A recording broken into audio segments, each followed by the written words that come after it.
6వ రోజు పారాయణము. శిష్య బృందము. బప్పాచార్యులు. ప్రభువు యొక్క శిష్యగణ సముదాయం చాలా పెద్దదిగా ఉండేది. వాళ్ళందరి గురించి రాయడం అసాధ్యం. కొంతమంది ప్రముఖ శిష్యుల గురించి మాత్రం ఇక్కడ తెలియజేస్తున్నాము. ఇంతకు ముందు అధ్యాయాలలో సందర్భోచితంగా శిష్యులలో చాలామంది గురించి తెలియజేయబడింది. వారితో పాటు ఇంకా ఇతర శిష్యుల గురించిన వివరణ ఈ అధ్యాయంలో ఇవ్వబడింది. అందరు శిష్యులలో అత్యంత శ్రద్ధగా పనిచేసిన వారు బప్పాచార్యులనే చెప్పుకోవచ్చు. ఈయన కళ్యాణ్లో నివసించేవారు. వీరి వంశంలోని వారందరూ పేరు పొందిన విద్వాంసులు.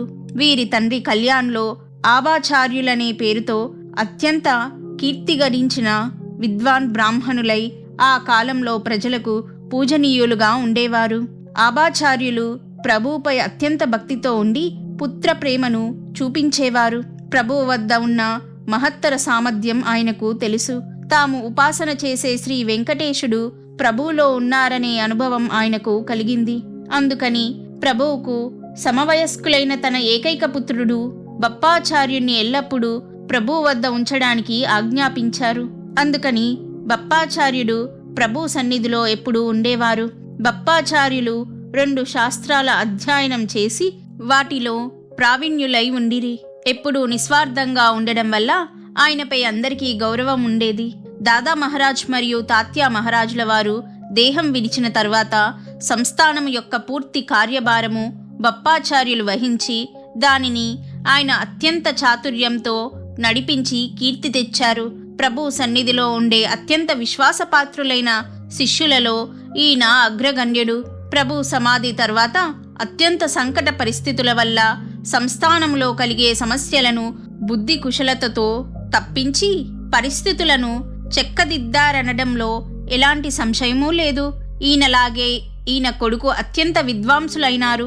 బప్పాచార్యులు మాణిక్య ప్రభాకర్ అనే పేరుగల సంస్కృత గ్రంథములో ప్రభు లీలలను గ్రంథస్థము చేశారు. ఆయన తన కూతురును మార్తాన్ మాణిక్ ప్రభువులకు ఇవ్వడం వల్ల సహజంగానే ప్రభు వంశం యొక్క ఆప్తవర్గంలో వారిగా లెక్కించబడతారు. నారాయణ్ దీక్షిత్ బప్పాచార్యుల వలె ఎల్లప్పుడూ ప్రభు సన్నిధిలో నివసించిన వారు నారాయణ దీక్షితులు. హలీకేడ్ బాలచంద్ర దీక్షితుల పుత్రుడు.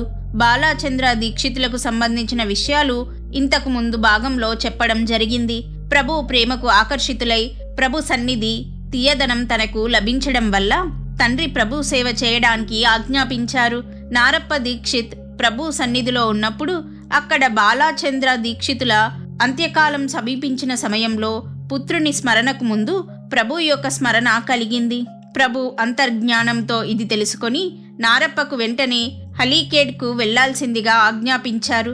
ప్రభు ఆజ్ఞానుసారంగా హలీకేడ్కి వెళ్లి తండ్రిని కలిశాడు. కానీ ప్రభు ఎక్కడా అని తండ్రి ప్రశ్నించారు. అప్పుడు నారప్ప సంశయంలో పడ్డాడు. ప్రభువుని విడిచి ఎలా వచ్చావు అని దీక్షితులు ప్రభువుని గురించి అడిగారు. ఆయన ప్రభువుని ప్రార్థించారు. అప్పుడు అగ్నికుండము నుండి అగ్నిజ్వాలతో పాటు ప్రభు బయటకు వచ్చి దీక్షితులను కలిశారని ఒక చరిత్రకారుడు రాశారు. అంత్యకాలంలో ప్రభువుతో కలిసే భాగ్యం కలిగిందని దీక్షితులు సమాధానపడినా తరువాత ప్రణవోచ్చారణ చేసి దేహాన్ని విడిచారు. తరువాత నారాయణ దీక్షితులు చివరి వరకు ప్రభువు వద్దనే ఉన్నారు. బాలచంద్ర దీక్షితుల సోదరుడైన యజ్ఞేశ్వర దీక్షితులతో ప్రభువు యజ్ఞం చేయించి ఆ ఇంటి యొక్క కీర్తిని ఉన్నత శిఖరాలకు తీసుకువెళ్లారు. ఇది పాఠకులకు తెలుసు. నారాయణ్ దీక్షిత్ కర్మ మార్గంలో వైదిక నిర్వహణ వెళ్లేవారు. సంస్థానం యొక్క ఇతర కార్యభారాన్ని ఆయన లక్ష్యపెట్టలేదు. అయినా కూడా ప్రభు సేవ చాలా ఉన్నతంగా చేశారు. ఇప్పటికీ వృద్ధులు ఆయన పేరు గుర్తు చేసుకుంటూ ఉంటారు. చిమాన్యా బ్రహ్మచారి శిష్యవర్గంలో చిమన్యా ప్రథమ శిష్యుడు. ఆయన అత్యంత యోగ్యత కలవారయుండిరి. అంబిలకుండము నుండి ప్రభు సహవాసము చేయడానికి నిశ్చయించుకొని చివరి వరకు ప్రభువును విడువలేదు. కొందరు చరిత్రకారులు చిమన్యా కళ్యాణ్లో నివసించేవారని చెబుతారు. వారు అత్యంత బీదవారు. ప్రభు చిమన్యాకు ఉన్న ద్రవ్య సంపాదన యొక్క ఆశ క్రమంగా తగ్గించి మంచి మార్గంలో నడిపించారు. దత్తుని జోలి కోసం తిరిగే మొదటి గౌరవం ప్రభువు ముందుగా ఇతనికే ఇచ్చారు. మాణిక్ నగర్కు రావడానికి పూర్వమే జోలి ఇవ్వబడింది. దానిని ఆయన నిష్ఠతో చేసేవారు. ప్రభువుతో ఆయన అత్యంత ప్రేమతో, గారాబంతో వ్యవహరించేవారు. ఆయనకు చాలా దుర్గుణాలు ఉండేవి, కానీ ప్రభువుతో మాత్రం నిజం చెప్పే సద్గుణం మాత్రం ఉండేది. ఈ విషయం ప్రభువు కూడా ఎప్పుడు అనేవారు. బ్రహ్మచారి అయినా కూడా స్త్రీ విషయంలో మోహం అనివార్యంగా ఉండేది. అలాంటి సందర్భంలో కూడా ప్రభువు వద్ద సత్యం చెప్పడానికి భయపడేవారు కాదు. ఒక చరిత్రకారులు ఇలా రాశారు: చిమన్య చనిపోయిన తరువాత పిశాచంగా సంగములోని చెట్టుపై ఉండి కొన్ని రోజుల తరువాత ప్రభు సంగమము వద్దకు వెళ్ళినప్పుడు ప్రభు దర్శనముతో ముక్తుడై దివ్యలోకాలకు వెళ్ళాడు. ప్రభు స్పర్శ అవగానే సంగమములోని మామిడి చెట్లు అనుకోకుండా కాలిపోయిన సంఘటన చాలా మంది చూశారు. మరియు శివదూతలు పెద్ద సన్మానంతో చిమన్యాను విమానంలో ప్రభువు వద్దకు తీసుకువచ్చారని, అక్కడ ఉన్న భక్తునికి కనిపించిందని ఆయన ఈ సంఘటన అందరికీ తెలియచేశారని అంటారు. గోపాల్ బువా బ్రహ్మచారి. ఈయన రేకులీగి నివాసి. వీరి తండ్రికి బక్క ప్రభువుపై అపారమైన భక్తి ఉండేది. కరకనల్లి అరణ్యంలో బక్క ప్రభువు నివసించేవారు. జనం ఆయనను శంకరుని అవతారంగా భావించేవారు. ప్రభువు ఆ బక్క ప్రభువుల అవతారమని గోపాల్ బువా తండ్రి భావించేవారు. ప్రభు పర్యటనలో రేకులిగిలోని గోపాల్ బువా ఇంటికి వచ్చినప్పుడు గోపాల్ బువా తండ్రి ప్రభువును బక్క ప్రభువుగా భావించి పూజ చేశారు. బక్క ప్రభువు వద్ద 2 విశ్వాసపాత్రమైన కుక్కలు ఉండేవి. అవే తన కడుపులో పుట్టాయని గోపాల్ బువా తండ్రి విశ్వసించేవారు. అందుకని ప్రభు గోపాలుని తనకు ఇవ్వు అనగానే చాలా ఆనందంతో గోపాలుని ప్రభువుకి ఇచ్చారు. గోపాల్ బువా వర్ణం నల్లగా ఉండి శరీరం చాలా లావుగా ఉండేది. ప్రభువు వద్దకు వచ్చిన తర్వాత ఆయన అత్యంత భక్తితో ప్రభు సేవ చేశారు. తన ప్రాణాన్ని లక్ష్య పెట్టకుండా ఎల్లప్పుడూ ప్రభు సేవలో ఉండేవారు. ఈయన ఆజన్మ బ్రహ్మచారి అయి ఉండిరి. ఆయన తండ్రి సోదరుని వంశస్థులు రేకులిగిలో ఇప్పటికీ ఉన్నారు. వారంతా కూడా ప్రభు భక్తి పరాయణులై ఉన్నారు. రాంబావు లంగోటి. ఈ బ్రహ్మచారి దినమంతా లంగోటి వేసుకొని తిరిగేవారు. అందుకని ఈయన పేరులో లంగోటి అని స్థిరపడిపోయింది. ఈయన ప్రభు మహారాజ్ మాణిక్ నగర్లో ఉన్నప్పుడే వచ్చారు. ఈయన ఎక్కువ తాత్య మహారాజుల వారిని అభిమానించేవారు. వీరి కుటుంబం వ్యవసాయంపై నడిచేది. తాత్య మహారాజుల తర్వాత ఆయన 2 పుత్రులను చూసుకునే పని కూడా రాంబావుపైనే ఉండేది. ఈయన దీర్ఘాయుష్కులై ఉండిరి కనుక ఆయన నోటి నుండి ప్రభు చరిత్ర వినే భాగ్యం చాలా మందికి కలిగింది. టోల్ అనే చరిత్రకారుడు రాసిన ప్రభు చరిత్ర వీరు చెప్పిన విషయాల ఆధారంగానే రాయపడింది. నరహరికృత చరిత్ర కూడా ఈయన సహాయంతోనే తయారైంది. ఇంట్లోని చిన్న పిల్లలను వీరు గారాబంగా చూసేవారు. శ్రీ మార్తాండ మాణిక్ ప్రభు యొక్క 2 పుత్రులకు బాల్యంలో ఈయన చాలా సేవ చేశారు.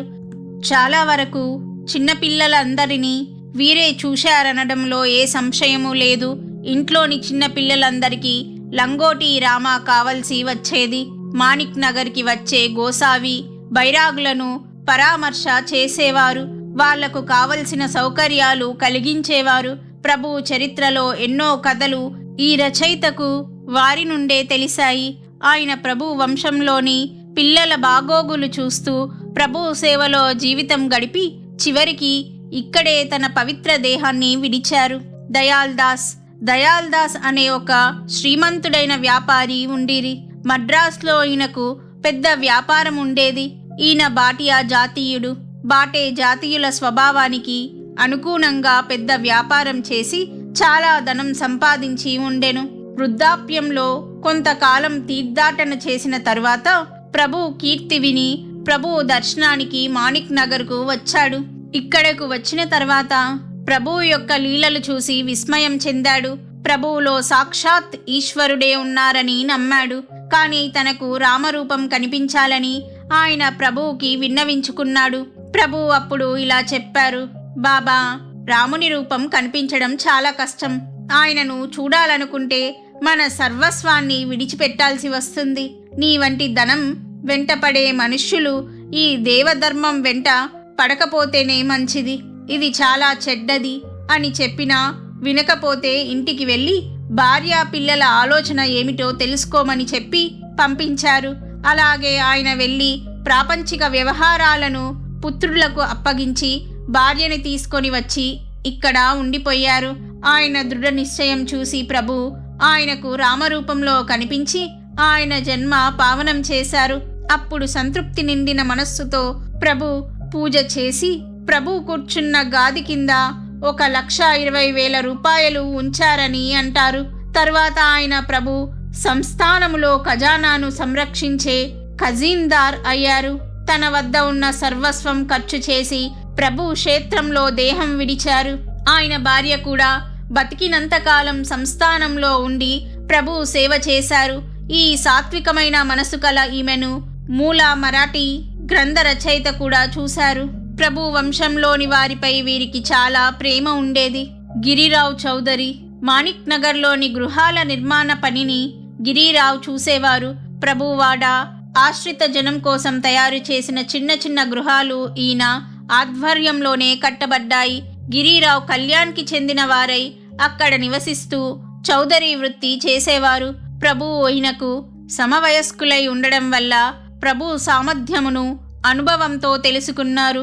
అందుకని ప్రభు నివాసము మాణిక్ నగర్లో స్థిరమవ్వగానే ఇక్కడికి వచ్చి ఉండిపోయారు. తర్వాత మరణించే వరకు ఇక్కడే ఉండి ప్రభు సేవలో తన జీవితాన్ని దారపోశారు. ఇప్పటికీ ఈయన మనుమడు మాణిక్ నగర్లోనే ఉన్నారు. రామచంద్రబువ నాసికర్. రామచంద్రబువ ముందుగా మాణిక్ నగర్కి వచ్చినప్పుడు నాసికర్ పేరుతో పిలువబడ్డారు. ఇక్కడి నుండి వెళ్ళిన తరువాత సోలాపూర్లో నివసించడం వల్ల సోలాపూర్కర్ అయ్యారు. ఈయన ప్రభు సన్నిధిలో కొంతకాలం పనిచేశారు. ఈయన ప్రభు చరిత్ర పద్య రూపంలో రాశారు. అలాగే పుస్తక రూపంలో కూడా ఒక చరిత్ర వీరి పేరుతో ప్రసిద్ధమైనది. దాంట్లో తాము మాణిక్ నగర్కి ఎలా వచ్చామో తెలియచేస్తూ తమ వంశంలో జరిగిన సంఘటనలు రాశారు. ఈయన పూర్వీకులు నాసిక్ దగ్గరలోని త్రయంబకేశ్వర్లో ఉండేవారు. యజుర్వేదంలోని మాధ్యందిన శాఖకు చెందిన ఈ కుటుంబం వేదశాస్త్ర అధ్యయనం చేశారు. ఈయన పూర్వజులు 10 తరాల నుండి దత్త ఉపాసన చేసేవారు. అందువల్ల ఈయన కూడా దత్త ఉపాసకులై ఉండిరి. రామచంద్రబువ గురువు బాబా దీక్షిత్ హర్డీకర్ తమ సమాధి సమయంలో ఆజ్ఞాపించారని చార్ధామ్ యాత్ర చేయడానికి బయలుదేరారు. 3 ధామాల యాత్ర చేసిన తర్వాత రామేశ్వరం వెళ్ళడానికి సోలాపూర్కు వచ్చారు. అక్కడ ప్రభు గురించి విన్నారు. ముందు విషయాలు వారి మాటల్లోనే కింద ఇస్తున్నాము. సోలాపూర్లో శుభ్రబోవుల మఠంలో విడిది చేశాము. అక్కడ నా భార్యకు అనారోగ్యం కలిగింది. అందుకని అక్కడ బాబాగారు ఔషధాలు ఇచ్చారు. మఠంలో మౌర్భట పురాణం నడిచేది. అది నేను వింటూ కూర్చునేవాణ్ణి. ఒకరోజు పురాణం అయిపోయిన తర్వాత మఠాధిపతితో మాట్లాడుతుండగా ప్రభు కీర్తి వారి ద్వారా తెలిసింది. రామేశ్వరానికి వెళ్లే దారిలోనే ప్రభు ఉన్నారు. అంటే మార్గంలో ఆయనను దర్శించుకొని తర్వాత రామేశ్వరానికి వెళ్ళాలని నిశ్చయించుకున్నాను. తర్వాత భార్య ఆరోగ్యం కొంచెం బాగైన తర్వాత సోలాపూర్ నుండి రామేశ్వరానికి వెళ్ళాలని అనుకొని అద్దెకు ఒక బండి తీసుకొని దాంట్లో భార్య సీతాబాయిని కూర్చోపెట్టి ఒక బ్రాహ్మణ నౌకరును కూడా బండిలో కూర్చోపెట్టి గంగాజలం తలపై పెట్టుకొని బయలుదేరాము. నలదుర్గ దాటిన తర్వాత ఉమర్గా గ్రామం దగ్గర అరణ్యంలోనికి వచ్చాము. ఉమర్గా ఇంకా 2 కోసుల దూరం ఉండగా అనుకోకుండా మబ్బులు కమ్మి ప్రళయం వచ్చినట్లుగా పెద్ద దారలతో భూమి ఈ రోజే జలమయం అవుతుందన్నట్లుగా వర్షం కురవసాగింది. మేము బండి నడిపే వాడితో పాటు 5గురము ఉన్నాము. అందరం తడిసిపోయాం. నేల అంతా బురదమయమయ్యింది. మేము అడవిలో చిక్కుకుపోయాం. ముందు వెనుక 2 కోసుల వరకు గ్రామం లేదు. అప్పుడు చీకటి పడింది. కొంతసేపటికి వచ్చిన చల్లని గాలికి నా భార్యకి మళ్ళీ ఆరోగ్యం వికటించింది. ప్రాణాలు పోతాయేమో అన్నంత భయం వేసింది. అందరం కూర్చొని మనస్సులోనే శ్రీ ప్రభువుని ప్రార్థిస్తూ ఆయనని పిలుస్తూ ఉండిపోయాము. ప్రభువుకి నేను ఇలా విన్నవించుకున్నాను. నీవు నడుస్తూ మాట్లాడే పరమేశ్వరుడివి అని తెలిసి దర్శనానికి వస్తుండగా మార్గంలో ఇదేమి కష్టం, నీవే కనికరించి ఈ సంకట స్థితి నుండి నా భార్యని రక్షించు. ఇలా అనేక రకాలుగా ప్రార్థిస్తూ మొక్కు కూడా మొక్కుకున్నాను. అప్పుడు ప్రభు మా మొక్కుకు కనికరించారు. కొద్దిసేపట్లో వర్షం నిలిచి చంద్రోదయం అయ్యింది. అంతేకాక బండిలో కూర్చున్న భార్య ఆరోగ్యం కూడా నయమయ్యింది. తర్వాత సూర్యోదయం కూడా అయ్యింది. అప్పుడు మాకు చాలా ఆనందం కలిగింది. మేము మా బండితో 2 కోసులు నడిచి ఊరికి చేరుకున్నాము. అక్కడ ఆగి బట్టలు ఎండిన తర్వాత ప్రభువుకు చేసిన మొదటి మొక్కు 5 బ్రాహ్మణులకు సువాసినికి భోజనం పెట్టి బయలుదేరి తొందరగానే మాణిక్ నగర్కి చేరుకున్నాము. అక్కడ ఉండడానికి స్థలం దొరకలేదు. దత్తాత్రేయుల పక్కన ఖాళీ స్థలం దొరికితే అక్కడే దిగి సంగమంలో స్నానం చేసుకొని ప్రభువు దర్శనానికి వెళ్ళడానికి తయారయ్యాము. దర్శనము ఎప్పుడు అవుతుందా అనిపించింది. పూజ సామాగ్రి, పెద్ద పూలహారము తీసుకొని భార్యాభర్తలం ప్రభు యొక్క ద్వారం దగ్గరకు వెళ్ళి నిలబడ్డాం. అక్కడ లోపలికి వెళ్ళడానికి దారి కనిపించలేదు. ద్వారంలో 1000 మంది మనుష్యులు ఉన్నారు. దర్శనం అవుతుందన్న ఆశ కనిపించలేదు. మేము చాలా సేపటి వరకు ద్వారంలో నిలబడ్డాము. ఇంతలో అంతర్సాక్షి అయిన ప్రభువుకు మేము వచ్చిన విషయం తెలిసింది. ఆ సమయంలో ప్రభువుకు మాపై కరుణ కలిగిందనే చెప్పాలి. లేకపోతే 3 రోజులు నిలబడ్డా ప్రభువు వద్దకు వెళ్ళగలిగే వాళ్ళం కాదు. పదం సింగ్ అనే ద్వారపాలకునికి లోపలి నుండి నాసికర్ భార్యాభర్తలు 2 లోపలికి పంపించండని చెప్పి పంపారు. ఇలా లోపలి నుండి ఆజ్ఞ రాగానే మమ్మల్ని లోపలికి విడవాల్సి వచ్చింది. మేము 2 లోపలికి వెళ్ళి ప్రభు చరణాలపై తలపెట్టి నమస్కరించాం. మాకు కళ్ళ వెంట ఆనందాశ్రవులు రాసాగాయి. ఆ సమయంలో గంధం ఎక్కడా, ధూపదీపాలెక్కడా, పుష్పాహారం మాత్రమే తీసుకున్నాం. హారం వేసుకోవడానికి తానయ్య ముందుకు వంగారు. మేమిద్దరం హారం వెడలో వేశాం. ఆ సమయంలో ప్రభువు నన్ను అడిగారు, నీవు త్రయంబకేశ్వర్లోని పూర్ణానందుని ముని మనవడివి కదా, అచ్యుతానందుని మనవడివి, సదానందుని పుత్రుడివి కదా. అప్పుడు నాకు చాలా ఆశ్చర్యం వేసి అవును అన్నాను. సోలాపూర్ నుండి మా దగ్గరికి వచ్చేటప్పుడు మార్గంలో మీకు సంకట పరిస్థితి కలిగింది కదా, కానీ ఆ సందర్భాన్ని ఇక్కడ ఎవరి వద్ద ప్రస్తావించవద్దు అని చెబితే నేను ఒప్పుకున్నాను. 1 గంట ప్రభు సన్నిధిలో కూర్చున్న తర్వాత ఇక మీరు మీ వసతి గృహానికి వెళ్ళండి. బండారుఖానాలో జోలీ ప్రసాదాన్ని తీసుకొని విశ్రమించండి. మేము రాత్రి కబురు చేస్తాము, అప్పుడు మళ్ళీ రండి అని ప్రభువు చెప్పగానే మేము వసతి గృహానికి తిరిగి వచ్చాము. వసతి గృహానికి రాగానే నా భార్య సామాను తీసి స్వయం పాకం తయారు చేసింది. ఇంతలో ప్రభు ఆజ్ఞతో మంచి సరుకులతో వంటకు కావలసిన సామాగ్రి వచ్చింది. భోజనం చేసి ఆనందంగా విశ్రమించాము. రాత్రి 1 గంటకు ప్రభు ఆజ్ఞతో ద్వారపాలకుడు వచ్చి మమ్మల్ని ప్రభు కుటీరానికి తీసుకువెళ్ళాడు. ఆ సమయంలో ప్రభు దర్శనం నిరాటంకంగా జరిగింది. చాలా సేపటి వరకు మాట్లాడుతూ కూర్చున్నప్పుడు ఇక ముందు రామేశ్వరం వెళ్లకుండా ఇక్కడే కాలక్షేపం చేయాల్సిందిగా ప్రభు ఆజ్ఞాపించారు. తర్వాత వసతి గృహానికి వచ్చి పడుకున్నాను. అప్పుడు మనస్సులో సంశయం మొదలైంది. ప్రభు ఇక ముందు రామేశ్వరం వెళ్ళవద్దు, ఇక్కడే ఉండాలని అంటున్నారు. మరి గంగాజలాన్ని ఏం చెయ్యాలి అని ఆలోచిస్తూ ఉండగా నిద్ర పట్టింది. అప్పుడు కలలో ఒక వెలుగు గోసాయి రూపంలో సాక్షాత్ రామనాథుని మూర్తి వచ్చి త్రిశూలంతో పొడుస్తూ మేలుకొలిపి ఇలా అన్నారు, ఇక ముందు ఇక్కడికి రామేశ్వరానికి 500 కోసుల దూరం వచ్చే అవసరం లేదు. నీవు తెచ్చిన గంగాజలాన్ని మాణిక్ ప్రభుపై పోస్తే అది నాకే చేరుతుంది. కారణం నేను ప్రభువు ఒక్కటే. మేల్కోవచ్చిన తర్వాత చూస్తే గోసాయి కనిపించలేదు. కానీ గంగాజలం గురించిన ఆలోచన దూరమైంది. తర్వాత ప్రభు దర్శనానికి వెళ్ళినప్పుడు మీరు గంగాజలాన్ని తీసుకొని రామేశ్వరానికి ఎప్పుడు వెళ్తారు అని అడిగారు. అప్పుడు నేను నడుస్తూ మాట్లాడుతూ ఉండే ప్రభు ఉన్న రామేశ్వరం విడిచి 500 కోసుల దూరంలో ఉన్న రామేశ్వరం వెతుకుతూ ఎందుకు వెళ్తాను? ప్రభు చరణాలే మాకు రామేశ్వరం అన్నాను. తర్వాత 2 రోజులకు ఏకాదశి ఉండెను. ఆ రోజు ప్రభువుపై గంగాజలం పోసే కార్యక్రమం వైభవంగా శివాలయంలో జరిగింది. 1000 మంది బ్రాహ్మణులు అక్కడ చేరారు. వైదిక మంత్రాల ఘోషతో 4 దిక్కుల ఆనందంతో నిండిపోయింది. పెద్ద పెద్ద అధికారులు శివాలయంలో ప్రభుతో అవబృధ స్థానంలో పాలు పంచుకున్నారు. మిగతా వాళ్ళంతా బయట ఉండిరి. ప్రభు స్నానం సమయంలో శివాలయంలో బ్రాహ్మణులు వేదఘోష చేస్తూ ఉండిరి. ప్రభు స్నానం జరిగిన తరువాత ఎంతో మంది తీర్థంతో స్నానం చేశారు. 1000 మంది ప్రక్షాళన చేసుకున్నారు. 2వ రోజు ద్వాదశి రోజున సహస్ర బ్రాహ్మణ భోజనం ఏర్పాటు చేయబడి భోజనం చేసిన ప్రతి ఒక్కరికి దక్షిణ ఇవ్వడం జరిగింది. ఈ విధంగా కార్యక్రమం వైభవంగా సమాప్తమై మా 4వ ధామం రామేశ్వర యాత్ర ప్రభు చరణాలలో సంపూర్ణమై ప్రభు ఆజ్ఞతో వారి వద్దనే ఉండిపోయాము. ఇవన్నీ రామచంద్రబువ సోలాపూర్కర్ రాసిన పుస్తకంలో స్వయంగా వారికి సంబంధించిన విషయాలు. ప్రభు సమాధి అయ్యే వరకు వీరు మాణిక్ నగర్లోనే నివసించారు. తర్వాత ప్రభు ఆజ్ఞతో సోలాపూర్కు వెళ్లిపోయారు. అక్కడ ప్రభు గాది స్థాపన చేసి మిగిలిన జీవితాన్ని ప్రభు సేవలో వినియోగించారు. ఆయన రాసిన ప్రభు చరిత్ర పుస్తక రూపంలోకి పండిత్ అనే పేరుగల గృహస్థు తీసుకువచ్చారు. ఆ పండితుడు ఈ పుస్తకాన్ని 1889 సంవత్సరంలో ప్రచురించారు. ఆ సమయంలో రామచంద్ర బువాకు సంబంధించిన ఆయన చాలా కొద్దిగా వివరణ ఇచ్చారు. ఈయన మాణిక్ ప్రభువుకి ప్రియమైన శిష్యులై సత్పురుషులై ఉండిరి.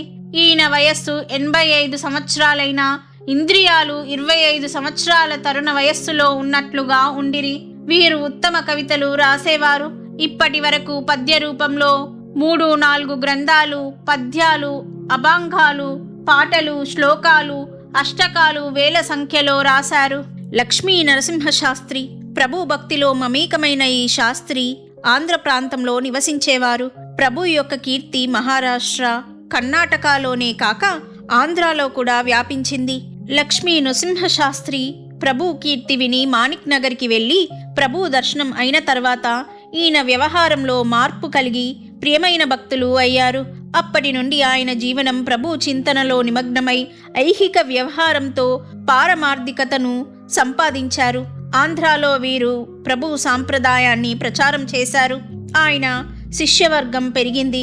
అనుచరులలో సుబ్బయ్య అనే పేరుగల ఆయన తన మిగిలిన జీవితాన్ని మాణిక్ నగర్లో గడిపారు. ఆయన తపశ్చర్య ప్రచండమైనది. ఈయన దృఢనిశ్చయం గల మూర్తివంతమైన వ్యక్తి. సుబ్బయ్య మహారాజ్ అందరితో చాలా ప్రేమతో వ్యవహరించేవారు. వీరి జ్ఞానం మాకు చాలాసార్లు అనుభవమయ్యింది. ఇప్పుడు ఆంధ్ర నుండి వేల మంది శిష్యులు రావడానికి కారణం వీరే. లక్ష్మీ నరసింహ శాస్త్రిలాగే సుబ్బయ్య మహారాజ్ తమ ప్రాంతంలో ఎంతో కీర్తి సంపాదించారు. సుబ్బయ్య కోరిక ప్రకారం వీరు మాణిక్ నగర్లో తమ ప్రాణాలు విడవడం వల్ల వారి దేహాన్ని మాణిక్ నగర్లో ప్రభు మందిరానికి ఉత్తర దిశలో మామిడి తోటలో సమాధి చేయబడి నిత్య పూజ కూడా చేయబడుతుంది. సమాధిపై గోడలతో గదులను నిర్మించడం వల్ల భక్తుల కోసం ధర్మశాలగా ఉపయోగపడింది. ఇక్కడ నీరు సమృద్ధిగా ఉండి చుట్టుపక్కల పచ్చని చెట్ల వల్ల ఆ ప్రదేశానికి రమణీయత చేకూరింది. రామన్న పంత్ డుబుల్గుండి. రామన్న పంత్ తన 12 సంవత్సరాల వయస్సులో ప్రభు దర్శనానికి వెళ్ళినప్పుడు ప్రభు దృష్టి వీరి వైపుకు మళ్ళింది. అప్పుడు ప్రభు నా దగ్గర ఉంటావా అని అడిగారు. రుణానుబంధం ఉంటే అలాగే కానివ్వండి అని సమాధానమిచ్చాడు. తర్వాత మళ్ళీ మైలార్లో ప్రభు దర్శనమయ్యింది. ఆ సమయంలో ప్రభు వైపు మనస్సు లాగసాగింది. ఈయన ఎప్పుడూ ప్రభు పాదుకలను సంరక్షించేవారు. రామన్న పంత్ తండ్రి సోదరి సుందరాబాయి కూడా ప్రభు సేవలోనే గడపసాగింది. రామన్న పంత్ డుబుల్గుండికి కులకర్ణీలు. వీరి యుక్త వయస్సు చాలా వరకు ప్రభు సన్నిధిలో గడిచింది. అందువల్ల సర్కారు పనులపై వీరికి శ్రద్ధ ఉండేది కాదు. ఒకసారి తాలూకుదారుకు వీరిపై కోపం వచ్చి విచారించడానికి బాల్కీకి తీసుకువెళ్లారు. ఆ సమయంలో తాలూకుదారు సర్వాధికారులై ఉండిరి. వీరిపై ఎలాంటి అర్జీ నడిచేది కాదు. రామన్న పంత్కి తన భవిష్యత్తు తెలిసి వచ్చింది. కానీ నిరాశపడకుండా ప్రభువును ప్రార్థించారు. రాత్రి ఆయనకు స్వప్నంలో తాము ఒక భయంకరమైన అరణ్యంలో ఉండగా వేల మంది వచ్చి శుభ్రపరచసాగారు. ఆ స్థలంలో ప్రభు దర్బార్ రామచంద్రుని దర్బార్ వలె ఐశ్వర్యంతో నిండిపోయి ఉండడం చూసి రామన్న పంత్ ఆశ్చర్యపోయాడు. ఇంతలో తాలూకుదారుని ముసుగు వేసి ప్రభు ముందు తెచ్చి నిలబెట్టారు. ఆయనతో పాటు దుబుల్గుండికి చెందిన వ్యక్తులు కూడా ఉన్నారు. ఇంతలో మేల్కో వచ్చింది. మరుసటి రోజు తాలూకుదారు ముందు నడుస్తుండగా హైదరాబాద్ నుండి స్వారీ చేస్తూ ఒకరు వచ్చారు. తాలూకుదారును హైదరాబాద్కి పిలిచారు. అలా పిలుపు రాగానే తాలూకుదారుకు హైదరాబాద్ వెళ్లాల్సి వచ్చింది. ఈ విధంగా రామన్న పంత్కి వచ్చిన కష్టము అనాయాసంగా తొలగిపోయింది. తరువాత తాలూకుదారును నవాబు తీసివేసి ఆయన స్థలంలో విఠలరావును నియమించారు. రామన్న పంత్ మాణిక్ నగర్లో చాలా రోజులు ఉన్నారు. ఒకసారి ఒక దురాచరణ విషయంలో సంకట నివారణార్థం ప్రభువుని స్మరిస్తే అది దూరమైంది. కానీ మళ్ళీ ఇలాంటి పనులు ఎప్పుడూ చేయవద్దని గట్టిగా మందలించారు. ఆయన కూడా ప్రభు విశ్వంలో నిస్వార్థ సేవ చేస్తూ జీవితం గడిపారు. ఈయన గృహస్థులయ్యుండిరి. వీరి వంశం ఇప్పటికీ దుబుల్గుండిలో నివసిస్తూ ప్రభు నవరాత్రులు చేస్తూ సంప్రదాయాన్ని నడిపిస్తున్నారు. శరణ సాధువు, శరణ అనే పేరు గల ఒక వైశ్య సాధువు ప్రభు భక్తులయ్యుండిరి. ఆయన చిట్టుగుప్పలో ఉన్నప్పుడు ఒకసారి సంకట పరిస్థితి వచ్చింది. అతనిని ఒక దొంగతనం విషయంలో జైలులో వేశారు. వాస్తవంగా ఆయనకు ఆ దొంగతనంతో ఏ సంబంధమూ లేదు. కానీ ఆ సాధువును ద్వేషించే కాశీనాథ్ పాప్డే అను పేరు గల మాంత్రికుడు రాజేశ్వర్కర్ నవాబ్కు చాడీలు చెప్పి సంకటంలో ఇరికించారు. కాశీనాథ్ మాంత్రికునికి ఆ నవాబ్పై చాలా నమ్మకం ఉండేది. కారణం వారు శిష్యులయ్యుండిరి. నిరాపరాధి అయిన శరణ్ జైల్లో నుండే ప్రభువును ప్రార్థించాడు. అప్పుడు ప్రభువు స్వయంగా చిట్టుగుప్పకు వెళ్లారు.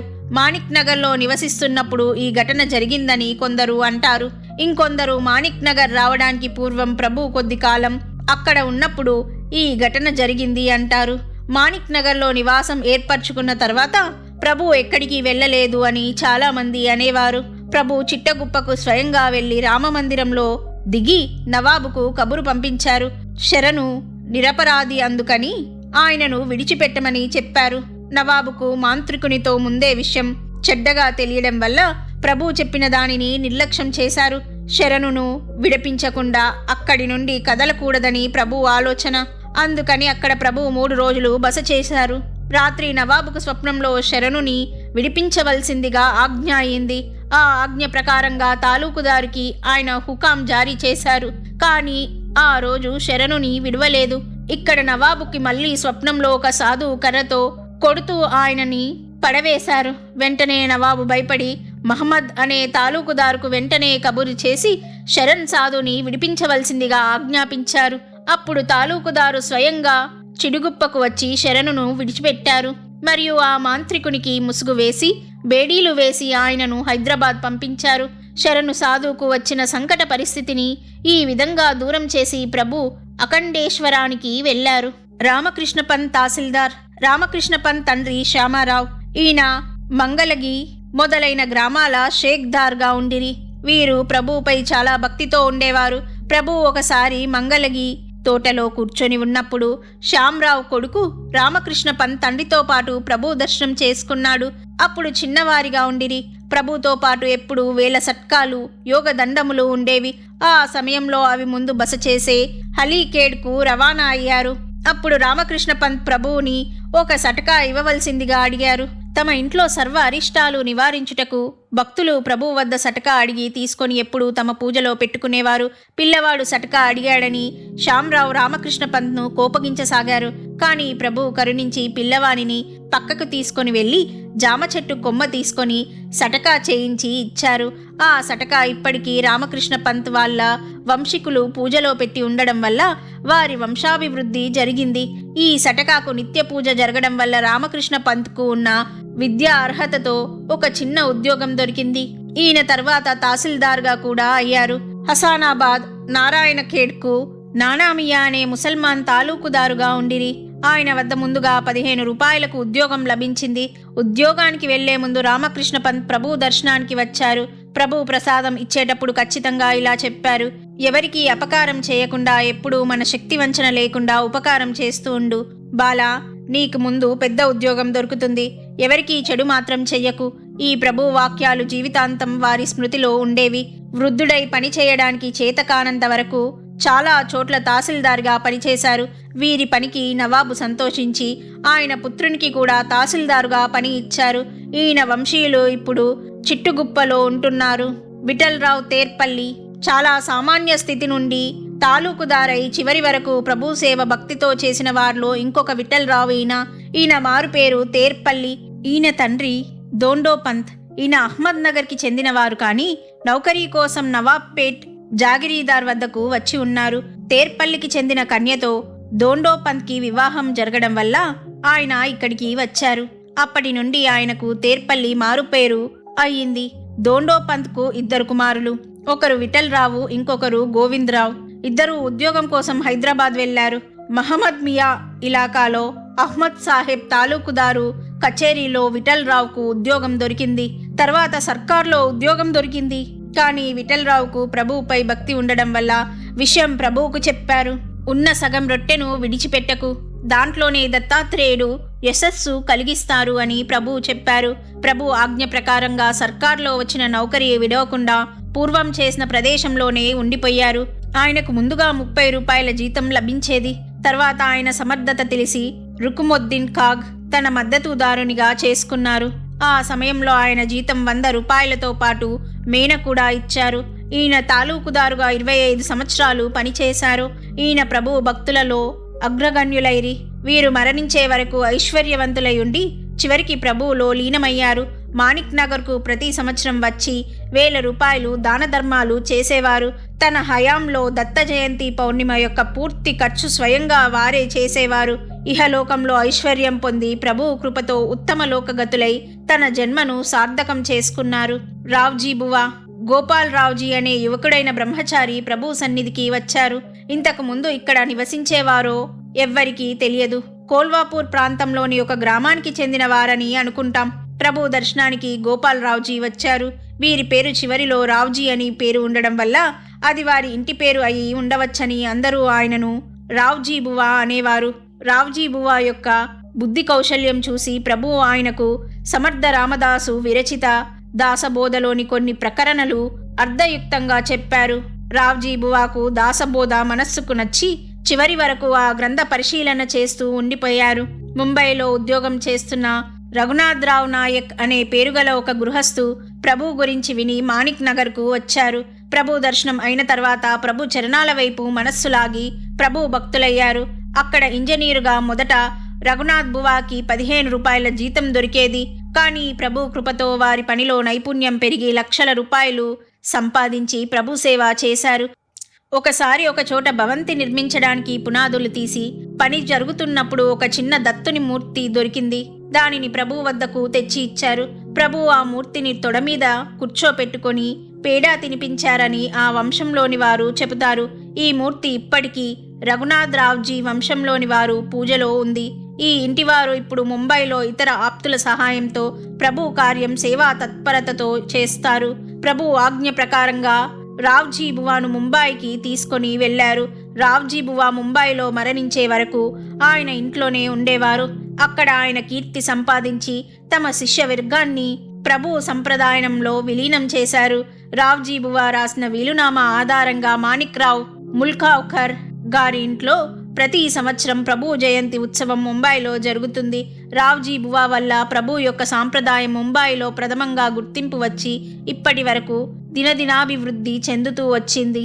చింతామణి బువా ప్రభు భక్తులలో చింతామణి బువా అనే పేరుగొన్న వర్గానికి చెందిన భక్తులు. ఈయన ఏ ప్రదేశానికి చెందినవారు అనే విషయం తెలియలేదు. వైరాగ్య స్థితిలో ఉండి సామర్థ్య సంపాదన చేసిన తర్వాత ఈయన మాణిక్ నగర్ విడిచిపెట్టారు. రాయచూర్ నుండి షోలాపూర్ రైలు మార్గంలో స్టేషన్ ఉన్న అన్ని ప్రదేశాలలో వీరికి చాలా మంది భక్తులు ఉండేవారు. ఈయన ప్రభు నామస్మరణ చేస్తూ ఎక్కడెక్కడో తిరిగేవారు. ఈయన ప్రవృత్తి చూసి చాలా మంది వీరి అనుగ్రహం పొందారు. వీరు ఎక్కడివారో వీరికి సంబంధించిన విషయాలు ఏమీ ఎవ్వరికీ తెలియలేదు. ప్రభు సమాధి తర్వాత ఈయన కొంతకాలం మాణిక్ నగర్కు వచ్చి ఉన్నారు. అప్పుడు అద్దం, ముంత మరియు పొగ తాగే చిన్న గొట్టం ఎప్పుడూ ఈయన వద్దే ఉండేది. కానీ కోపం వస్తే ఆ 3 వస్తువులను క్షణంలో ధ్వంసం చేసేవారు. ఇక్కడ ఉన్నప్పుడు ఈ వస్తువులను కావలసిన డబ్బు సంస్థానం నుండి దొరికేది. ఈయన నుండి ఎవరికి హాని జరిగేది కాదు. అందరితో అత్యంత ప్రేమతో వ్యవహరించేవారు. వీరి స్వభావం తెలిసిన తర్వాత వీరి విషయంలో సహజంగానే పూజ్యభావం కలిగేది. ఆయన తన శిష్యగణాన్ని పెంచుకొని ప్రభు సాంప్రదాయాన్ని వ్యాపింపచేశారు.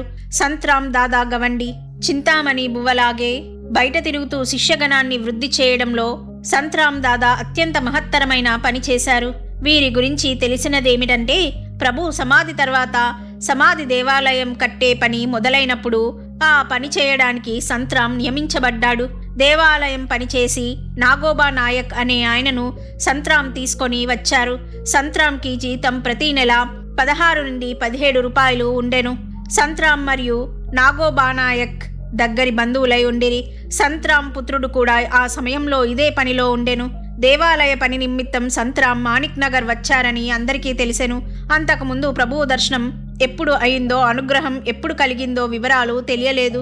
ముంబైలో ఈయన అనుయాయులు చాలామంది ఉన్నారు. ప్రభు యొక్క బిరుదావళి ముంబైలోని సంత్రామ్ దాదా మందిరంలో పెద్ద అక్షరాలతో రాయబడినది మరాఠీ రచయితకు కనిపించింది. దీని నుండి ప్రభు సాంప్రదాయాన్ని వ్యాపింపచేసే పనివారు ఉత్తమ రీతిలో చేశారని తెలుస్తుంది. శ్రీ ఏకనాథ్ గణేష్ భండారి అనే ఆయన రాసిన సంత్రామ్ దాదా యొక్క చిన్న చరిత్రలో ప్రభువుతో ఆయనకు ఎంత ఆప్త సంబంధం ఉండేదో తెలుస్తుంది. ఈ లఘు చరిత్రలో చివరికి సంత్రామ్ దాదా అనుభవాలైన కొన్ని ప్రభు చమత్కారాలు కూడా ఇవ్వబడ్డాయి. మహాసమాధి. దాదా మహారాజ్, ఇప్పటి వరకు మేము మా ప్రియ పాఠకులకు ప్రభు చరిత్రలోని అద్భుత రమణీయ కథను నివేదించాము. ప్రభు అవతారలీల రసవత్తరమైన ఘటనలతో నిండిపోయింది. అవి అన్నీ ప్రస్తుత చరిత్రలో ఇవ్వడం అసాధ్యం. ఇప్పటి వరకు వచ్చిన భాగం నుండి ప్రభు చరిత్ర మా పాఠకులకు అర్థమయ్యే ఉంటుంది. ప్రభు చరిత్ర విశాలమై సముద్రం వలె ఉండడం వల్ల అది ఎంత పెద్దదో దాని లోతు తెలుసుకోవడం అసాధ్యం. అందుకని ప్రభు సేవగా అని మా శక్తివంచన లేకుండా చాలా వరకు కథా భాగాలు మేము మా ప్రియ పాఠకులకు అందించాము. ఈ కథా భాగం నుండి ప్రభు యొక్క అద్భుత యోగ సామర్థ్యము, లోకోత్తరమైన గుణాలు తెలిసాయి. అందుకని ఎక్కువ విస్తరించకుండా ప్రభు చరిత్రలో ఈ చివరి అప్రియమైన అంశం ఇవ్వడం జరిగింది. ప్రభు దర్బార్ సామాన్య దర్బార్ కంటే పూర్తి భిన్నంగా ఉండేది. ఈ దర్బార్లో 5 ప్రముఖులు ఉండిరి. ఈ 5 బయటికి భిన్నంగా కనిపించినా అంతర్యామి వారిని ఒక దివ్య శక్తితో బంధించడం వల్ల ఏకరూపమై ఉండిరి. ప్రభు, దేవి భయమ్మ, దాదా మహారాజ్, తాత్యా మహారాజ్ మరియు వెంకమ్మ, వీరే ఆ పంచమూర్తులు. వీరందరూ ఒకే ఆలోచనలో ఉండి తాము పరచిన బజారును ఇక్కడికిక్కడే విడిచి వెళ్ళడానికి నిశ్చయించుకునేవారు. ఈ పంచమూర్తులు ఒక్కొక్కరే అదృశ్యమవుతూ నిజధామానికి ఎలా వెళ్లారో ఈ కథ భాగంగా తెలియజేయబడింది. ఈ భాగం అప్రియమైనది, అంతఃకరణకు దుఃఖం కలిగించేది అనే విషయంలో సంశయమే లేదు. అయినా బుద్ధిని జాగృతపరిచి ధైర్యంతో కథను రాయడం తప్ప గత్యంతరం లేదు. పాఠకులకు కూడా మనస్సు గట్టి చేసుకొని శాంతి మనస్సుతో చదవాలని విన్నవించుకుంటున్నాను. పై పంచమూర్తులలో దాదా మహారాజుల వారు ప్రథమ ప్రయాణానికి సిద్ధమయ్యారు. కొన్ని రోజులు ప్రభువు మరియు దాదా మహారాజుల వారు ఏకాంతంలో గడిపిన తర్వాత ఇద్దరూ ఆలోచించి దేహంనకు విడవడానికి నిశ్చయించి చతుర్థాశ్రమమును దాదా మహారాజుల వారు స్వీకరించారు. శాస్త్రయుక్తంగా చతుర్థాశ్రమము సన్యాసము తీసుకొని తల్లికి అభివాదం చేశారు. తల్లి రుణం నుండి ముక్తి కావడానికి ఇది ఒక మార్గమని శాస్త్రంలో చెప్పారు. ఆ విధంగా ఆయన ఆచరించారు. మాతృ హృదయానికి కలిగిన బాధను సమాధానపరచడం అసాధ్యం. తన పుత్రుడు తన ముందే వెళ్ళిపోవడం చూడడం ఏ తల్లికైనా అశక్యం. అయినా కూడా ప్రభువు మరియు దాదా మహారాజుల వారు తల్లిని సాంత్వన మాటలతో సముదాయించారు. ప్రభువు ప్రేరణతో మాతృశ్రీ అనుమతి ఇచ్చిన తర్వాత దాదా మహారాజ్ యోగ మార్గంతో తమ దేహాన్ని 1861వ సంవత్సరం ఫాల్గుణ శుక్ల పాడ్యమి రోజు విడిచారు. వీరు పరమయోగులై మౌన వృత్తిలో ఉండేవారు. బీదలపై, తీనులపై, గోసాయి, ఫకీరు, బైరాగి మొదలైన వారిపై వీరు ప్రేమ కలిగి ఉండేవారు. మాణిక్ నగర్లోని అనాథలకు సహాయకారులుగా కూడా ఉండేవారు. ఆజ్ఞ ప్రకారం నడుచుకుంటూ సోదరులతో ప్రియమైన సోదరునిగా ఉండేవారు. అందుకని ఆయన అదృశ్యంతో మాణిక్ నగర్లోని శోకతప్తులయ్యారు. తల్లి గట్టిగా ఏడవసాగింది. సోదరులకు కూడా అమితమైన దుఃఖం కలిగింది. కానీ ప్రభువు వీరందరికీ ఆధార చక్రం అవ్వడం వల్ల ప్రభువును చూసి అందరూ దుఃఖాన్ని దిగమింగుకొని మాణిక్ నగర్లోని కార్యక్రమాలన్నీ యథాప్రకారం నడిపి దాదా మహారాజులను స్మృతిశేషులను చేశారు. వీరి సమాధి సంగమ ప్రదేశంలో చేసి దానిపై చిన్న దేవాలయం కూడా నిర్మించారు. ఆయన సమాధికి నిత్యం పూజ జరగడమే కాక వార్షిక ఆరాధన కూడా జరగబడుతుంది. దాదా మహారాజుల సమాధికి సంబంధించిన విషయం చరిత్రకారుల కంటే సోలాపూర్కర్ గారు వివరంగా ఇచ్చారు. ఆయన ఇలా అంటారు: దాదా మహారాజ్ ఏ కార్యంలోనూ పాల్గొనకుండా, ఎవరితో మాట్లాడకుండా ఎప్పుడూ ధ్యానస్థులై తమ ఆత్మానందంలో లీనమై ఏకాంతంగా కూర్చునేవారు. మొదట ఏ స్వభావమైతే ఉందో అది చివరి వరకు ఉండేది. సమాధికి పూర్వం దాదాసాహెబ్ మరియు ప్రభు 3 రోజులు రాత్రింబవలు ఏకాంతంలో ఉన్నారు. లోపల ఇద్దరే ఉండేవారు. గడియ పెట్టబడి ఉండేది. మలమూత్రాలు, స్నానం, నీరు, భోజనం ఏమీ లేకుండేది. లోపల వారి సంభాషణ ఏమిటో, ఏం జరిగేదో వాళ్ళకే తెలుసు. 4వ రోజు బయటకు వచ్చిన తర్వాత ప్రభు దాదా మహారాజ్ యొక్క సమాధి ఏర్పాట్లు చేయసాగారు. సంగమంలో స్థలం తయారు చేశారు. ఏ రోజైతే సమాధి అవుతారో ఆ రోజు పూజ, అర్చన, నైవేద్యం, ప్రసాదం మొదలైన విధులు తొందరగా ముగించవలసిందిగా ఆజ్ఞాపించారు.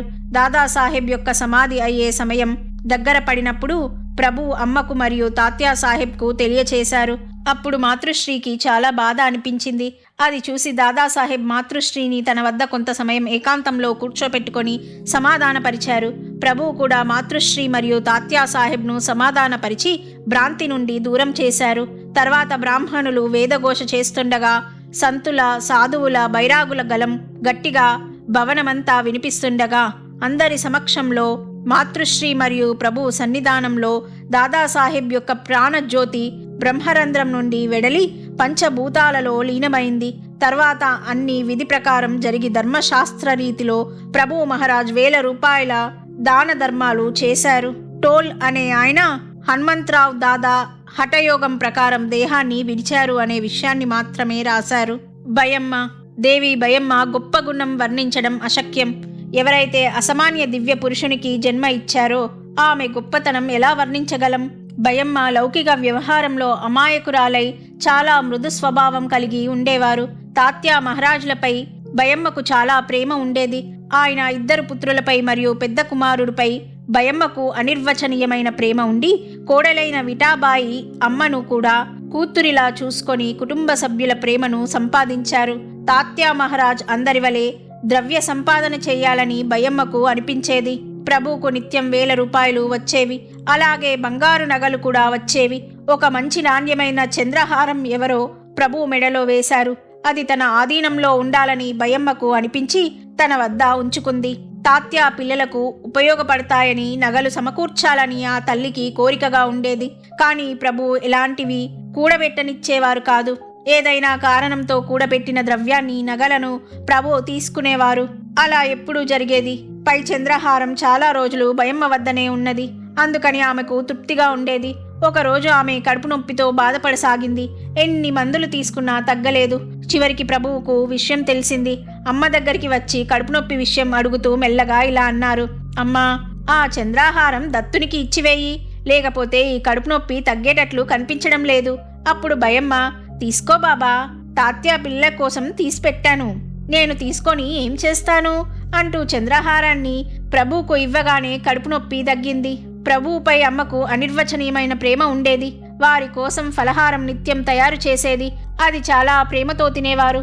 2 పుత్రుల కీర్తిని ప్రత్యక్షంగా చూసిన ఆ తల్లి ధన్యురాలైంది. ప్రభువు దర్శనం కోసం వచ్చిన భక్త సమూహం అమ్మకు పూజ్యభావంతో నమస్కారం చేయకుండా వెళ్లేవారు కాదు. ఈ విధంగా అమ్మ ప్రేమతో ఆనందదాయక వాతావరణంలో చాలా కాలం గడిచిన తర్వాత అవతార సమాప్తి సమయం దగ్గర పడింది. అప్పుడు కొన్ని కారణాల వల్ల అమ్మ ఆరోగ్యంలో కూడా తేడా కనిపించింది.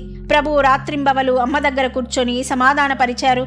అమ్మ మాయ మోహాన్ని పక్కకు నెట్టి ముందు జరిగే ఘటనను ఎదుర్కోవడానికి సిద్ధమయ్యారు. ప్రభు సమక్షంలో శాంతంగా దేహాన్ని విడిచి ఇహలోక యాత్ర పూర్తి చేశారు. ఈ తల్లి వంటి భాగ్యం కోట్ల మంది స్త్రీలలో ఒక్కరికే లభిస్తుంది. అమ్మ యొక్క చితా సమాధి సంగమంలో ఉంది. ఆ సమయంలో ధర్మశాస్త్ర ప్రకారం ప్రభు గుండు చేయించుకున్నారు. కానీ ఈ విషయం ఎంతో మంది ముస్లింలకు నచ్చలేదు. ప్రభు సర్వశ్రేష్ఠులైన బ్రాహ్మణులు గడ్డం తీయించారని వాళ్లకు కోపం వచ్చింది. కానీ ప్రభు సామర్థ్యం వల్ల ఏ గొడవ జరగలేదని కొందరు చరిత్రకారులు రాశారు. వెంకమ్మ సమాధి తర్వాత 1 సంవత్సరం లోపలే అమ్మ నిర్యాణం కూడా జరిగాయి. ఉత్తర క్రియలు తాత్యా మహారాజులచే చేయించి ప్రభువు 1000 రూపాయలు దాన ధర్మాలు చేశారు. తాత్యా మహారాజ్ మాణిక్ నగర్లోని 5 దేవతామూర్తులలో 3 మూర్తులు ఇహలోకం విడిచి వెళ్లిన తర్వాత తాత్యా మహారాజుల వారు తమ అవతారం ముగించే ఆలోచన చేయసాగారు. ఒకసారి వారి ఆరోగ్యం వికటించి అస్వస్థులై చాలా భయపడ్డారు. కొంతమంది శిష్యులు ప్రభువుకు విన్నవించుకున్నారు. కానీ అప్పుడు ప్రభువు, భయపడే అవసరం లేదు, తాత్యా ఇప్పుడే ఏమీ వెళ్లరు. ఈ సటకా తీసుకొని వెళ్లి తాత్యా దిండు దగ్గర పెట్టండి, ఆయనకు బాగవుతుంది అన్నారు. శిష్యులు అలా చేసిన తర్వాత తాత్యా మహారాజ్ ఆరోగ్యవంతులయ్యారు. ప్రభువు తాత్యా మహారాజుల పెద్ద కొడుకు ఉపనయనము చాలా వైభవంగా చేయించారు. ప్రభు వంశంలో మాణిక్ నగర్లో జరిగే మొదటి వేడుక అవ్వడం వల్ల చాలా ఉత్సాహంతో జరగబడింది. ఆ సమయంలో 5 నుండి 10 మంది బీద పిల్లల ఉపనయనము కూడా చేయబడింది. ఈ సందర్భంగా అన్నదానం, దక్షిణ యథాప్రకారం జరిగి 30,000 రూపాయలు ఖర్చు చేయబడ్డాయి. ఈ సమారంభము జరిగిన కొంతకాలం తర్వాత తాత్యా మహారాజ్ యొక్క అవతార సమాప్తి సమయం దగ్గరికి వచ్చింది. దీని తర్వాతి విషయాలు సోలాపూర్కర్ గారు కింది విధంగా వివరించారు. ఉపనయన మహోత్సవము జరిగిన తర్వాత 1 నెల వరకు ప్రభువు మరియు తాత్యా సాహెబ్ ఏకాంతంలో కూర్చొని ఆత్మవిచారణ చేశారు. 1 నెల వరకు శౌచ్యం, మూత్రం, భోజనం లేకుండా జనానికి ప్రభువు దర్శనం కాలేదు. బయటికి వచ్చిన తర్వాత నిత్యకర్మ మొదలైంది. ముందు తాత్యా సాహెబ్ స్వయంగా గురుచరిత్ర పారాయణం చేసి దాన ధర్మాలు, భజన, పూజా కార్యక్రమాలు చేసి ఒకరోజు అందరితో ఆనందంగా మాట్లాడుతూ అందరి అనుమతి తీసుకొని ప్రభు చరణాలపై తల వంచి నమస్కరించి తర్వాత యోగ సమాధి తీసుకున్నారు.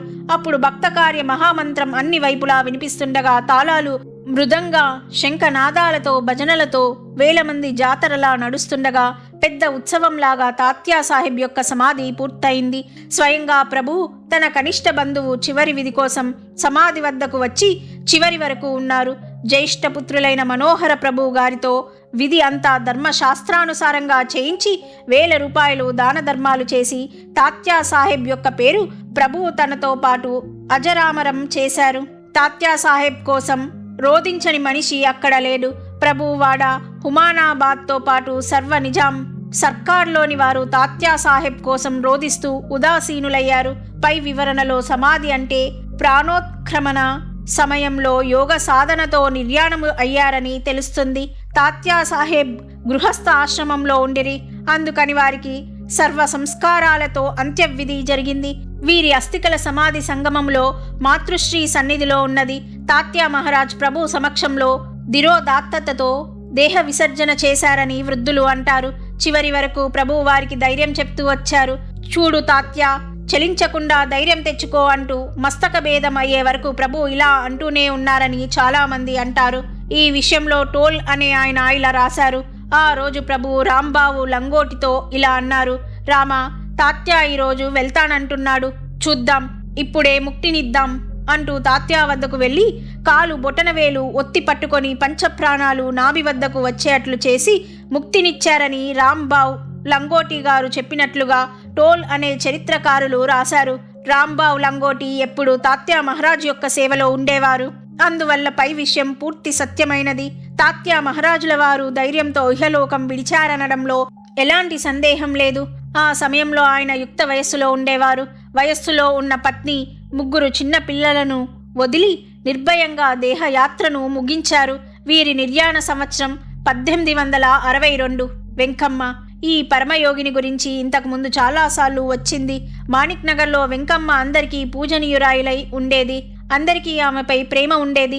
శుభ్రమైన వస్త్రాలు ధరించి ఎప్పుడూ ప్రభు స్మరణలో నిమగ్నమై ఉండేది. ప్రభువు కంటే ముందు తమ దేహత్యాగం చేయాలని ఆమె నిశ్చయించుకున్నది.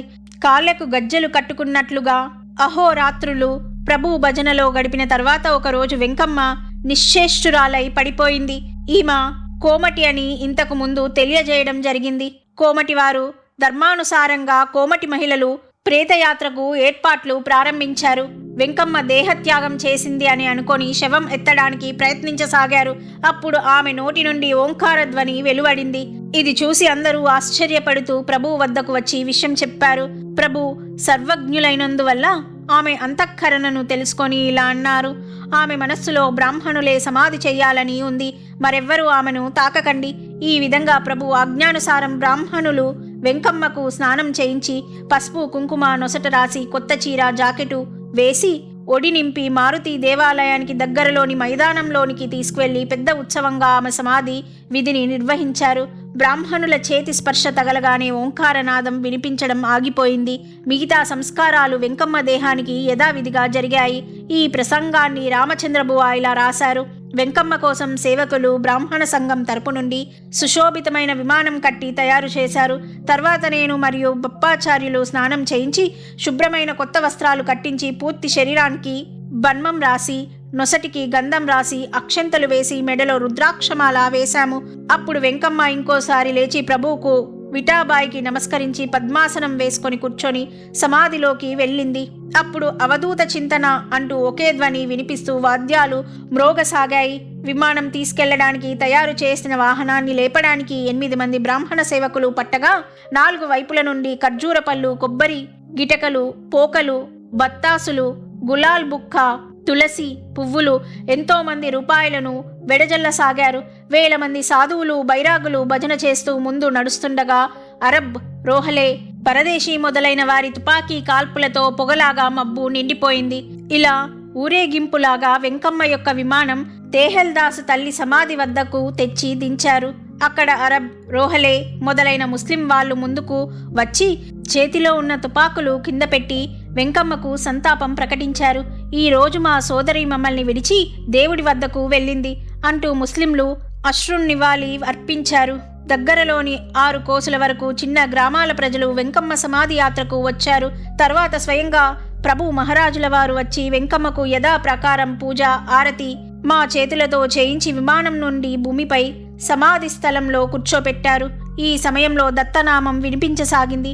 తర్వాత పూర్తి సమాధి చేసి అక్కడున్న వారందరికీ ముస్లింలకు బత్తాసు, చక్కెరి పుటాని, పేడ, బర్ఫీ మొదలైనవి ప్రసాదంగా పంచిన తర్వాత వెంకమ్మ గుణాలను పొగుడుతూ జనులందరూ బాధాతప్త హృదయులై తమ ఇళ్లకు వెళ్లారు.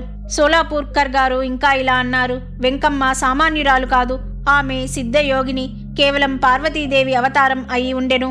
అక్కడున్న వారందరి నేత్రాల నుండి అశ్రుధార ప్రవహిస్తూనే ఉండెను. వెంకమ్మ యొక్క దేహం ఏ ప్రదేశంలో అయితే ఉంచబడిందో ఆ ప్రదేశంలో దేవాలయం నిర్మించాలని భక్తులకు కోరికగా ఉండెను. కానీ ప్రభువు ఆజ్ఞ లేకుండా అది సాధ్యం కాదని తెలుసు. కొందరు ఈ విషయాన్ని ప్రభువుకు చెబితే ఆమెకు సామర్థ్యం ఉంటే తనే దేవాలయం నిర్మించుకుంటుంది, మనం ఆ విషయంలో ఆలోచించే అవసరం లేదు అన్నారు. ఇది విని అందరూ నిరాశ చెందారు. కానీ కొన్ని రోజుల తర్వాత వెంకమ్మ సమాధిపై దేవాలయం నిర్మించబడి ఉదయం, సాయంత్రం వెంకమ్మకు పూజ, అర్చన చేయడం మొదలైనాయి. దేవాలయంలో నందాదీపం అఖండంగా వెలుగుతూ దేవీ పూజ జరిగేది. మాణిక్ నగర్లో ప్రభు మందిరానికి దిగువలో వెంకమ్మ యొక్క దేవాలయం ఉన్నది. ఆమె పరమ సాధ్వి, భక్తుల కోరికలను తీర్చడంలో సమర్థురాలై ఉండెను. నవరాత్రులు మొదలైన ఉత్సవాలు వెంకమ్మ దేవాలయంలో జరుగుతూ హోమ, హవనాది కార్యక్రమాలు పెద్ద ఎత్తున జరిగేవి. దేవి మధుమతి భగవాన్ దత్తాత్రేయుని శక్తి. ఆమె వెంకమ్మ రూపంలో ప్రభు సన్నిధిలో వచ్చి ఉండెనని అందరూ నమ్మేవారు. దేవికి చేసినట్లుగా పూజ, అభిషేకం, ఉత్సవం మొదలైనవి బ్రాహ్మణుల చేతుల మీదుగా జరుగుతూ అనేక మంది మొక్కులు తీర్చుతూ అందరికీ ఆరాధ్య దైవమయ్యింది. తన దేవాలయ కట్టడం, పూజా వ్యవస్థ స్వతంత్రంగా ఆమెయే చేయించుకుంది. సంస్థానంపై ఏ రకమైన భారం ఉండేది కాదు. ప్రభు సమాధి. ప్రభువు తన పరివారంలోని ముఖ్యమైన 4 వ్యక్తుల తరువాతనే తాను ఇహలోకం నుండి ప్రయాణం చేయాలనుకున్నారు. జనన మరణ రహితమైన వ్యక్తులు లోక కళ్యాణం కోసం ఈ జగత్తులో అవతరించి నివసించి ఇక్కడి కార్యం నడపడానికి యోగ్యమైన అధికార పురుషుణ్ణి నియమించి తాము నిజధామానికి చేరుకుంటారు. ఇది అందరికీ తెలిసిన విషయమే. ప్రభువు ఒక దివ్య సాంప్రదాయాన్ని స్థాపించి దానిని నడపడానికి అన్ని విధాలుగా సమర్థులైన వారిపై భారం మోపి తన దేహాన్ని తాత్కాలికంగా లోకుల దృష్టి నుండి తప్పించారు. ప్రభువు యొక్క భౌతిక దేహం సమాధిగతం అయితే అందరికీ దుఃఖం కలగడంలో ఆశ్చర్యం లేదు. ప్రభువు యొక్క సగుణ స్వరూప సహచర్యంతో జనులకు కష్టాలు తీరి స్వాంతన కలిగేది. అందువల్ల దేహ వియోగంతో వారి ప్రియభక్తులకు భరించలేని దుఃఖం కలిగింది. అందుకని ఆ దేహ వియోగం ప్రియభక్తులు భరించలేకపోయారు. ప్రభు తన సమాధి రోజును ముందే నిశ్చయించుకున్నారు. మార్గశిర శుక్ల ఏకాదశి, శకం 1787, మంగళవారం 29 నవంబర్ 1865. కానీ ఈ విషయం ముందే తెలిస్తే అనర్థం జరుగుతుందని తన ప్రియమైన 4 శిష్యులను మాత్రమే పిలిచి తర్వాత ఏం చేయాలో ఆజ్ఞాపించారు. సమాధికి 6 నెలల ముందుగానే నిశ్చయించుకున్న ప్రకారం ఏర్పాట్లు ప్రారంభించారు. శిష్యులందరికీ ప్రభువుపై అపరిమితమైన ప్రేమ ఉండేది. ఇలాంటి దివ్యమైన దేహం కనిపించకుండా పోతుందని వారికి దుఃఖం కలిగేది. కానీ ఈ విషయం ఎవరి దగ్గర చెప్పడానికి వీలు లేదు. శిష్యులలో బప్పాచార్యులు ప్రముఖులు. వారు చాలా ధైర్యంతో సంస్థానాన్ని నడిపారు. తాత్యా మహారాజుల తర్వాత సంస్థాన భారాన్ని తాము తీసుకొని అత్యంత చాతుర్యంతో నిర్వహించారు. ప్రభు అవతార సమాప్తి సమయం దగ్గరికి వస్తున్నప్పుడు వారికి భరించలేని దుఃఖం కలిగింది. కానీ ఈ దుఃఖాన్ని దిగమింగుగోని కార్యకలాపాలను నిర్వర్తించేవారు. అంతరంగంలో మండుతున్న జ్వాలను ఎవరి దగ్గర చెప్పుకోవడానికి లేదు కనుక దూరంగా అడవిలోకి వెళ్లి విలపించి మనస్సును తేలికపరుచుకునేవారు. ఈ ప్రకారం 6 నెలలు గడిచిన తర్వాత శక సంవత్సరం 1787 మార్గశిర మాసం మొదలైంది. ఎవరికైతే ప్రభు సమాధి యొక్క రహస్యం తెలుసో వారికి అన్ని వైపులా ఉదాసీనత కనిపించసాగింది. అన్ని ప్రదేశాలలో దుశ్శకునాలు కనిపించసాగాయి. ప్రభు యొక్క ఆరోగ్యం కొంచెం తేడా కనిపించసాగింది. ప్రభు చివరి రోజులలో ఏమీ తినేవారు కాదు, పండ్లు మాత్రం తినేవారు. పండ్లల్లో కూడా అంజీర్, మేడి పండ్లు ఇష్టంగా తినేవారు. వీపుపై ఒక పుండు కనిపించింది. అప్పుడు వారి అది రాచపుండు అని తన శిష్యులతో అన్నారు. ప్రభువు ఎక్కడైతే ఉండేవారో అదే స్థలంలో గొయ్యి తవ్వి సమాధికి కావలసిన కట్టడాన్ని 4 నమ్మకస్తులైన శిష్యులు తామే స్వయంగా నిర్మించారు. దత్త జయంతి నిమిత్తం కుటీరం బయట వేల మంది జనం ఉండిరి. ఎవరికి సమాధి అయ్యే విషయం తెలియక కార్యకలాపాలన్నీ యథావిధిగా జరగసాగాయి. ఆ సంవత్సరం ముస్లింల గ్యారవీ పండుగ అదే నెలలో వచ్చింది. ఈ గ్యారవీ మన నెలలో సుమారు 12 రోజు వస్తుంది. ప్రభు గ్యారవీ యొక్క ఖైరాత్ దానసత్రం ముందు చేసేవారు. బహుశా అది దశమి రోజు రాత్రి. ప్రభువు యొక్క ఆరోగ్యం క్షీణిస్తూ ఉంది. వీపుపై పుండు వ్యాపించసాగింది. ఈ స్థితిలో గ్యారవీ యొక్క ఖైరాత్ దానసత్రం ఎలాగా అని శిష్యమండలికి దిగులు మొదలైంది. కానీ ప్రభు ఖైరాత్ యొక్క దర్బార్ జరగడానికి ఆజ్ఞ ఇచ్చి తర్వాత ఏర్పాటు మొదలయ్యాయి. ఆ సంవత్సరం ముస్లిం జాతికి ఆ రోజు రాత్రిన భూతోన భవిష్యతి అన్నట్లు జరిగింది. ఖైరాత్ కోసం ప్రభు దర్బార్లో గాదిపై వచ్చి కూర్చున్నప్పుడు ప్రభుకి శారీరక వేదన ఉన్నట్లుగా ఎవ్వరికీ అనిపించలేదు. ఇంకా ఎక్కువ ఆనందంగా ఉన్నట్లు అనిపించింది. ఈ ఖైరాత్ రాత్రంతా నడుస్తూ ప్రభు చేసే దానం అఖండంగా జరిగింది. సూర్యోదయం కాగానే ప్రభు విశ్రాంతి కోసం తన కుటీరంలోనికి వెళ్లారు. ఆనాడు ఏకాదశి పుణ్యదినం కావడం వల్ల ప్రభు సమాధి కోసం ముందే అనుకున్నట్లుగా చతుర్దాశ్రమం తీసుకొని నిర్ణయించుకున్న సమయానికి సమాధిలో ఆసనంపై కూర్చున్నారు. శిష్యులందరి నుండి పూజను స్వీకరించి తాత్యా మహారాజుల 2 పుత్రులను దగ్గరికి పిలుచుకొని కొద్దిసేపు తొడపై కూర్చోపెట్టుకున్నారు. తర్వాత వారి నుండి పూజ మరియు ఆరతి స్వీకరించారు. పెద్ద కుమారుడు మనోహరునికి తన ఒంటిపై ఉన్న శాల్వను కప్పి హారాన్ని మెడలో వేసి మంత్రోపదేశం చేసి మహాప్రసాదమిచ్చారు. కనిష్ట పుత్రుడు ఖండేరావు మార్తండ ప్రభు మెడలో మాల వేసి ప్రసాదమిచ్చి ఇద్దరిని ఇంటికి తీసుకువెళ్లాల్సిందిగా శిష్యులకు ఆజ్ఞాపించారు. తర్వాత తన ఆసనాన్ని సిద్ధం చేసుకొని సమాధి ముందు భాగాన్ని మూసి వేయవలసిందిగా శిష్యులకు ఆజ్ఞాపించారు. ఆజ్ఞ ప్రకారంగా శిష్యులు బాధతప్తమైన హృదయంతో ద్వారాన్ని మూసివేశారు. పైకి కొద్ది భాగం తెరచి ఉంచి దాంట్లోంచి చూస్తూ ఉండాల్సిందిగా రాంబావు లంగోటికి చెప్పారు. ఆ విధంగా సాయంత్రం 5 గంటల వరకు చూస్తూ కూర్చొని ఉన్నారు. సుమారు 5 గంటల సమయంలో మస్తక భేదమైన తర్వాత ఆ భాగం కూడా పూర్తిగా మూసివేయడం జరిగింది. ఇది పూర్తిగా రహస్యంగా జరిగింది. ప్రభు ఆజ్ఞ ప్రకారం శిష్యులు తమ దుఃఖాన్ని ఆపుకొని పౌర్ణమి వరకు సమాధి విషయం బయటకి తెలియనీయలేదు. దత్త జయంతి నిమిత్తం వేల మందికి బండారు ఖానాలో అన్నదానం జరిగింది. పౌర్ణమి నాటి దత్త జయంతి ఉత్సవం అయిన తర్వాత భోజన సమారంభం కూడా ముగిసిన తర్వాత సమాధి విషయం తెలిసింది. ఆ సమయంలో ప్రభు యొక్క సగుణ రూపం కనుమరుగై రాతి సమాధి కనిపించగానే సర్వత్రా అల్లకల్లోలం మొదలై ఎంతో మంది ప్రభు వియోగం భరించలేక తల భూమిపై కొట్టుకుంటూ ప్రాణాలర్పించడానికి సిద్ధపడ్డారు. ముస్లింలు కూడా ఎంతో మంది బాధతో సమాధి పెకిలించి ప్రభు ఆఖరి దర్శనం చేసుకోవాలని పంతం పట్టారు.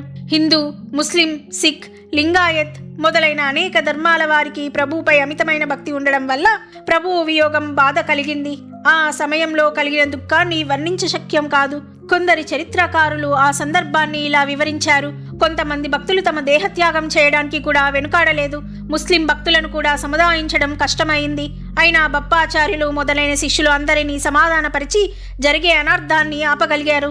సమాధి తర్వాత పరిస్థితి సోలాపూర్కర్ గారి మాటలలో చదివితే పాఠకులకు అక్కడ పరిస్థితి గురించి తెలుస్తుంది.